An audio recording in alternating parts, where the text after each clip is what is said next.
오늘 함께 묵상할 말씀은 사무엘하 16장 1절에서 8절까지의 말씀입니다. 어제까지만 해도 다윗은 왕이었습니다. 그러나 아들 압살롬의 반역 때문에 하루아침에 모든 것을 잃어버렸습니다. 그런데 하나님은 이런 위기 가운데 다윗의 믿음을 다루고 계셨습니다. 이처럼 우리도 하나님은 우리의 믿음을 다루십니다. 그래서 우리의 믿음을 반석 위에 세우십니다.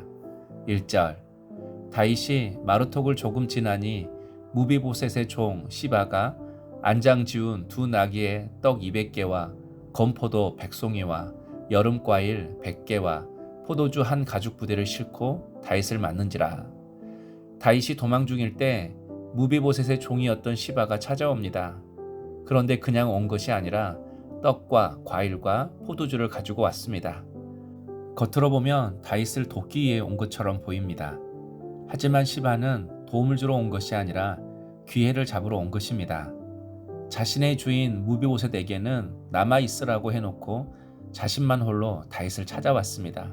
그리고 무비보셋은 이제 압살롬의 편이 섰기 때문에 자신만 이렇게 왕을 찾아왔다고 말합니다. 그러나 이 말은 거짓입니다. 이처럼 어려운 일을 만나면 나를 돕는 사람도 찾아오지만 동시에 그 상황을 자기 기회로 삼으려는 사람도 있습니다. 그러므로 우리는 어렵고 힘든 시간을 지날수록 사람을 잘 분별해야 합니다. 분별해서 만나야 합니다.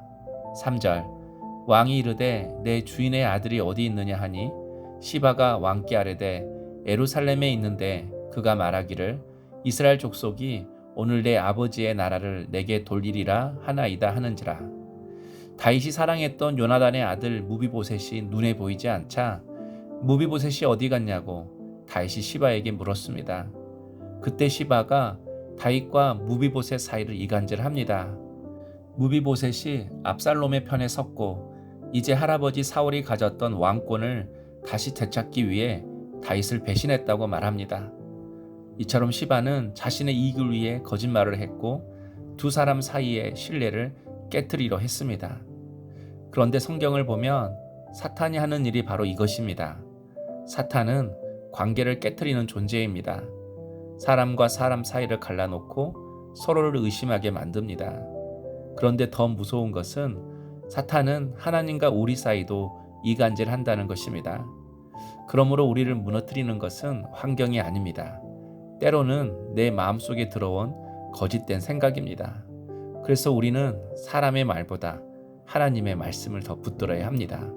4절 왕이 시바에게 이르되 무비보셋에게 있는 것이 다 내 것이니라 하니라.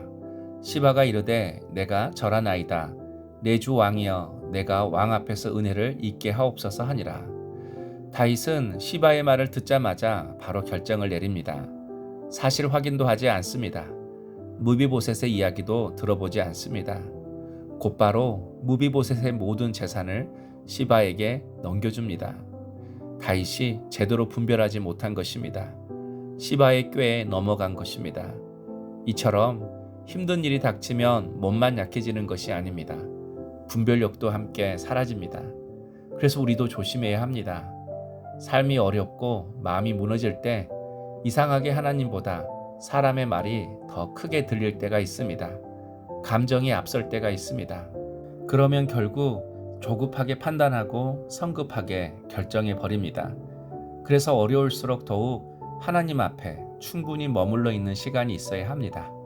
최근 내가 조급하게 내렸던 결정 가운데 하나님 앞에 충분히 머물지 못한 결정은 없습니까? 5절 다윗 왕이 바후림의 이름에 거기서 사울의 친족 한 사람이 나오니 게라의 아들이요 이름은 시므이라.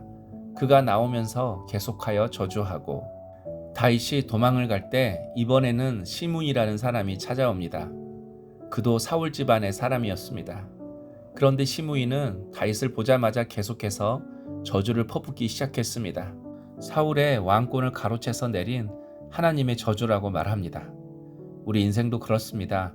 힘든 일이 생기면 꼭 시므이 같은 사람이 있습니다. 내가 가장 약해져 있을 때 비난합니다. 내가 무너져 있을 때 돌을 던집니다. 이미 아픈 사람에게 상처를 더합니다. 그런데 우리는 여기서 생각해 봐야 합니다. 왜 하나님은 다윗의 인생에 시바도 만나게 하시고 시므이도 만나게 하셨을까요? 하나님은 다윗을 다루고 계셨기 때문입니다. 때로 하나님은 편안한 자리에서 우리를 변화시키지 않습니다. 사람에게 배신당하기도 하게 하시고 오해받기도 하게 하시고 이유 없는 비난도 듣게 하십니다. 그 이유는 그들의 모습 속에서 내 모습을 보라는 것입니다. 내 안에도 시바처럼 계산하는 마음이 있습니다. 또 내 안에도 시므이처럼 쉽게 판단하고 정죄하는 모습도 있습니다. 그리고 다윗처럼 흔들리고 넘어지는 모습도 있습니다. 그러므로 오늘 하루도 시바의 거짓에도 속지 않게 하시고 시므이의 비방에도 무너지지 않도록 하나님께서 우리에게 분별력과 담대함을 주셔서 믿음으로 승리하는 물된 동산의 모든 성도님 되시기를 소망합니다. 적용 질문입니다. 나는 부당한 비난을 받을 때 먼저 하나님의 뜻을 구합니까? 억울한 상황 속에서도 혈기를 부리지 않을 수 있습니까? 기도하겠습니다.